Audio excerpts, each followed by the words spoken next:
বিসমিল্লাহির রহমানির রহিম। প্রিয় শিক্ষার্থী, আসসালামু আলাইকুম। আশা করি তোমরা সবাই ভালো আছো। আমিও আল্লাহর রহমতে ভালো আছি। তো আমাদের অনলাইন ক্লাসের কার্যক্রমের মধ্যে আমরা আজকে হিসাব বিজ্ঞান বিষয়ে জাবেদা অংশটা শিখব। জাবেদা জিনিসটা কি? জানার শব্দটি ফরাসি যার শব্দ থেকে উৎপন্ন। যার অর্থ দিবস। প্রতি দিবসের লেনদেনগুলো দুই তরফা দাখিলার নিয়ম অনুসারে ক্রমান্বয়ে জাবেদা বইতে সর্বপ্রথম লিপিবদ্ধ করা হয় বলে এর নাম জার্নাল।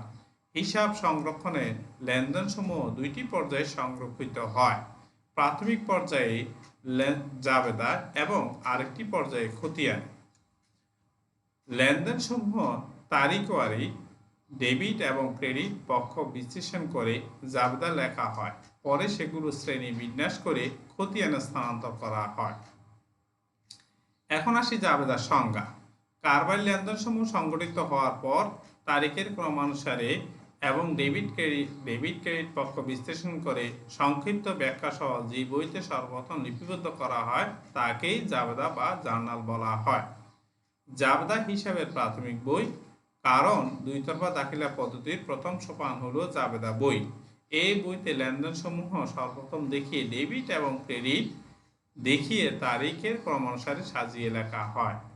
জাবেদাকে হিসাবে সহকারী বই বলা হয়, কারণ জাবেদা হিসাবে সহকারী বই। কারবারি লেনদেনসমূহ সরাসরি পাকা বই খতিয়ানে না লিখে প্রাথমিক অবস্থায় ইহা ডেবিট এবং ক্রেডিট চিহ্নিত করে জাবেদায় লিপিবদ্ধ করা হয় এবং পরে শ্রেণীবিন্যাস করে খতিয়ানে স্থানান্তর করা হয়। জাবেদাকে দৈনিক বই বলা হয়, কারণ এতে দৈনিক লেনদেন সমূহ প্রাথমিক অবস্থায় লিপিবদ্ধ করা হয়। এখন আসি আমরা জাবেদার গুরুত্ব, সুবিধা ও প্রয়োজনীয়তা। জাবেদা হিসাবে সাহায্যকারী বই। হিসাবের পাকা বই হল খতিয়ান বা লেজার, কিন্তু তবুও কারবারি জগতে বিপুল এবং বহুমুখী লেনদেন নির্ভুল রেকর্ড রাখতে হলে জাবেদার প্রয়োজনীয়তা অস্বীকার করা যায় না। জাবেদার প্রতিটি লেনদেনের উৎপত্তি কারণ বিস্তারিত ভাবে লিখে রাখা হয়, ফলে ভবিষ্যতে লেনদেন সম্পর্কে যে কোনো তথ্য সরবরাহ করতে পারে। প্রকৃতপক্ষে হিসাবের উপর নিয়ন্ত্রণ, ভুল ত্রুটি উদ্ঘাটন এবং ভবিষ্যতে তথ্য সরবরাহ ইত্যাদি কারণে জাবেদার গুরুত্ব অপরিসীম। তাহলে আমরা জাবেদার গুরুত্ব, সুবিধা এবং প্রয়োজনীয়তা সম্পর্কে জানলাম। এখন আসি আমরা জাবেদার নমুনা ছক। জাবেদার বিভিন্ন শ্রেণী বিভাগ আছে এবং বিভিন্ন জাবেদার ভিন্ন ভিন্ন চক ব্যবহার করা হয়। বহুল প্রচলিত জাবেদা যে চক ব্যবহার করা হয় তা নিম্নে দেওয়া হলো।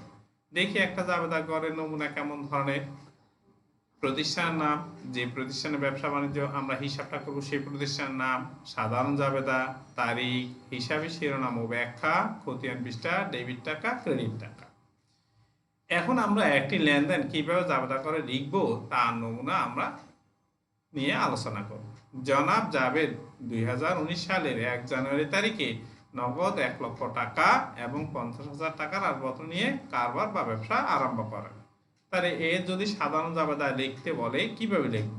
উপর লিখব জনাব জাবেদের সাধারণ জাবেদা, তারিখ, তারপর হিসাব শিরোনাম ব্যাখ্যা, খতিয়ান পৃষ্ঠা, ডেবিট টাকা, ক্রেডিট টাকা।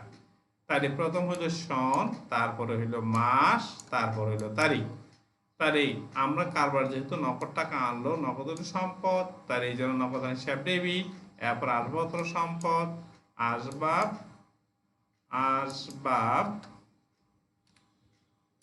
আসবাব পত্র নিয়ে যেহেতু শুরু করছে তাহলে আসবাবপত্র হিসাবও ডেবিট। পরে কে নিয়ে আসছে? মালিক। মালিক নিয়ে আসছে, তার নাম হলো মূলধন, তাহলে মূলধন হিসাব হলো ক্রেডিট। তাহলে নগদ নিয়ে আসছে 1 লক্ষ, বসাইলাম 1 লক্ষ, আসবাবপত্র নিয়ে আসছে 50,000, দিলাম 50,000 এবং মূলধনের পরিমাণ হলো দুইটা মিলিয়ে হলো এই দুইটার পরিমাণ একসাথে যোগ করে হলো 1,50,000 টাকা। তাহলে আমরা আশা করি যে বুঝতে পারছি যে কিভাবে জাবেদা ঘরের মধ্যে লেনদেনগুলো লিপিবদ্ধ করতে হয়। এই যে হিসাবে শিরোনাম বলা হলো, এইগুলো হলো হিসাবে শিরোনাম, এই যেগুলো হলো হিসাবে শিরোনাম। আর ব্যাখ্যা যে লেখা হলো এই নিচের কারণ বা ব্যাখ্যাটা হলো এটা। ঠিক আছে, আশা করি তোমরা সবাই জাবেদা ঘরে কিভাবে লেনদেন লিপিবদ্ধ করতে হয় তা তোমরা বুঝতে পেরেছো। এখন আমরা আসি জাবেদার শ্রেণী বিভাগ। আমরা জাবেদাকে দুই ভাগে ভাগ করি, বিশেষ জাবেদা, প্রকৃত জাবেদা। এখন বিশেষ জাবেদার জিনিসগুলো কি কি? যেমন ক্রয় জাবেদা, শুধু ধারে ক্রয় লিখব, নগদে ক্রয় বা চেকের মাধ্যমে ক্রয় এখানে আসবে না। বিক্রয় জাবেদা, তাহলে বিক্রয় জাবেদা শুধু ধারে বিক্রয় লিখবো, নগদে বিক্রয় বা চেকের বিক্রয় এখানে আসবে না। তারপরটা আসলে ক্রয় ফেরত, শুধু ধারে ক্রয়কৃত পণ্য যখন ফেরত দেওয়া হবে তখন যে বইতে লেখা হবে তখন তাকে বলবো ক্রয় ফেরত জাবেদা। বিক্রয় ফেরত, তাহলে ধারে বিক্রয়কৃত পণ্য যখন ফেরত পাওয়া যাবে তখন যে বইতে লিখবো তখন তাকে বলবো বিক্রয় ফেরত জাবেদা। এরপর আসি আমরা নগদ প্রাপ্তি জাবেদা। যখন নগদ টাকা বা চেকের মাধ্যমে টাকা পাওয়া যায় তখন দৈনিক যে বইতে লেখা হয় তখন তাকে বলা হয় প্রাপ্তি জাবেদা। তাহলে প্রদান জাবেদা জিনিসটা কি? যখন নগদ বা চেকের মাধ্যমে টাকা প্রদান করা হয় তখন যে বইতে লিপিবদ্ধ করা হয় তখন তাকে বলা হয় নগদ প্রদান জাবেদা। ঠিক আছে, নগদ প্রদান জাবেদা, প্রদান জাবেদা। তাহলে আমরা বুঝতে পারছি যে আমাদের এখানে বিশেষ জাবেদা হলো 6 প্রকার: ক্রয় জাবেদা, বিক্রয় জাবেদা, ক্রয় ফেরত জাবেদা, বিক্রয় ফেরত জাবেদা, নগদ প্রাপ্তি জাবেদা, নগদ প্রদান জাবেদা। ঠিক আছে, 6 প্রকার সম্পর্কে আমরা বুঝতে পারছি।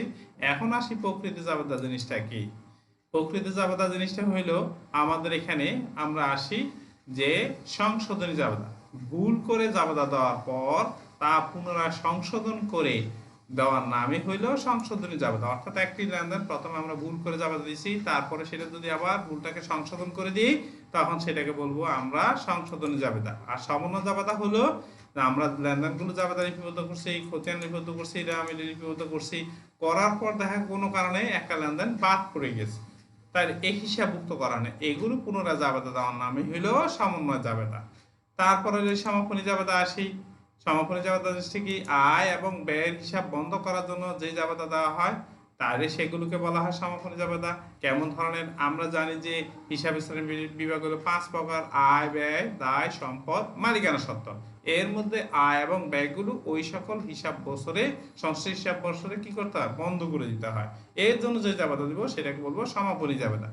তাহলে প্রারম্ভিক জাবেদা জিনিসটা আসি বছরের শুরুতে সম্পদ, দায় এবং মালিকানা সত্ত্ব নিয়ে যে জাবেদা দেওয়া হয়, যে জাবেদা দিব আমরা তাকে বলবো প্রারম্ভিক জাবেদা। এগুলো বছরের শুরুতে দিব সম্পদ দায়ের ভিত্তিতে। এখন আসি হলো অন্যান্য জাবেদা। বিশেষ জাবেদা লেনদেন সমূহ এবং প্রকৃতি উল্লিখিত 4 ধরনের লেনদেন ছাড়াও কতিপয় লেনদেন সম্পন্ন, যেমন ধারে সম্পত্তি বিক্রয় বিক্রয়, বার্তা প্রদান, বার্তা প্রাপ্তি, পণ্য বিতরণ, এগুলো লেনদেনগুলো প্রকৃতি জাবেদায় আমরা লিপিবদ্ধ করে থাকি। এখন আসি আমাদের যে এই যে কিভাবে আমরা জাবেদা লিপিবদ্ধ করব। আমরা ডেবিট বলি, ক্রেডিট বলি। আসলে ডেবিট জিনিস, ক্রেডিট জিনিসটা কি? ডেবিট জিনিসটা হলো হিসাবের গ্রহীতা, ক্রেডিট জিনিসটা হলো হিসাবের দাতা। তাহলে আশা করি বুঝতে পারছি ডেবিট আর ক্রেডিট জিনিসটা কি। তাই হিসাবে একটা হলো হিসাবের যে গ্রহণ করে তাকে বলবো গ্রহীতা, যে দান করে তাকে বলবো দাতা। এখন আমরা আসি হলো বার্তা। বার্তা জিনিসটা কি এবং বার্তার প্রকারভেদ। সাধারণত কোনো বস্তু নির্ধারিত মূল্য অপেক্ষা কম মূল্যে ক্রয় করা সম্ভব হলে যতটুকু কম পরিশোধ করা হয় তাই হলো বার্তা। ব্যবসা প্রতিষ্ঠানে এই বার্তা দেওয়া এবং নেওয়া উভয় পক্ষ উভয়ে আছে। ঠিক আছে, তাহলে আমরা বার্তাকে প্রথমত দুই ভাগে ভাগ করি। একটা হলো কারবারি বার্তা আর একটা হলো নগদ বার্তা। কারবারি বার্তা আবার দুই ধরনের, একটা হলো ক্রয় বার্তা আর একটা হলো বিক্রয় বার্তা। আবার নগদ বার্তা দুই ধরনের, একটা হলো প্রদত্ত বার্তা আর একটা হলো প্রাপ্ত বার্তা। এখন আমরা আসবো কারবারি বার্তা জিনিসটা কি। তাহলে কোনো পণ্য বিক্রয়ের সময় মূল্য তালিকায় উল্লিখিত মূল্য থেকে কারবারের নিয়ম অনুযায়ী যে টাকা বাদ বা মকুব করে দেওয়া হয় তাকেই কারবারি বার্তা বলে। ঠিক আছে, কারবারি বার্তা বাদ দেওয়ার পর পণ্যের প্রকৃত মূল্য স্থির করা হয়। যেহেতু কারবারি বার্তা সরাসরি মূল্য তালিকাতে কি করা হয়? বাদ দিয়ে দেখানো হয়, তাই ক্রেতা বিক্রেতা কোনো পক্ষেই কারবারি বার্তা হিসাব রাখে না। তাই কারবারি বার্তা খতিয়ানে হিসাবে লেখা হয় না। কারবারি বার্তা যেহেতু খতিয়ান হয় না তাই কারবারি বার্তা রেওয়ামিলও আসবে না। এরূপ বার্তা কেবল ক্রয় বিক্রয় বইতে পণ্যের মূল্য থেকে বাদ দিয়ে দেখানো হয়। যেমন ধরো কেমন, একজন বিক্রেতা 10% বার্তায় 10,000 টাকা পণ্য বিক্রি করছে, তাহলে এখন সে কি করছে? ক্রেতার থেকে আদায় করবে কত টাকা? 9,000 টাকা। কিভাবে আদায় করবে? ক্রেতাও তাকে 9,000 টাকা দিবে। এই যে 10,000 টাকা, 10,000 টাকা 10% হলে 1,000 টাকা, 1,000 টাকা সে ক্রেতাকে ছেড়ে দিয়েছে। এখন সে যদি নগদ টাকাও আদায় করে তাহলে 9,000 টাকা আদায় করবে, আর ভবিষ্যতে আদায় করলেও 9,000 টাকা আদায় করবে। এই যে 1,000 টাকা, এই 1,000 টাকা ক্রেতা এবং বিক্রেতা কোনো পক্ষই হিসাব রাখেনি। ঠিক আছে? তাহলে এখন আমরা আসি তারপরে নগদ বার্তা। ব্যবসা প্রতিষ্ঠানে ক্রয় বিক্রয় প্রায় বাকিতে সংঘটিত হয়। ক্রেতা বিক্রেতার মধ্যে দেনাপানা দ্রুত নিষ্পত্তির জন্য বিক্রেতা ক্রেতাকে যে টাকা ছাড় দেয় তাকেই বলা হয় নগদ বার্তা। এই বার্তা বিক্রেতার জন্য প্রদত্ত বার্তা এবং ক্রেতার জন্য প্রাপ্ত বার্তা। উভয় পক্ষে তাদের হিসাবের বইতে এই বার্তা লিপিবদ্ধ করে থাকে।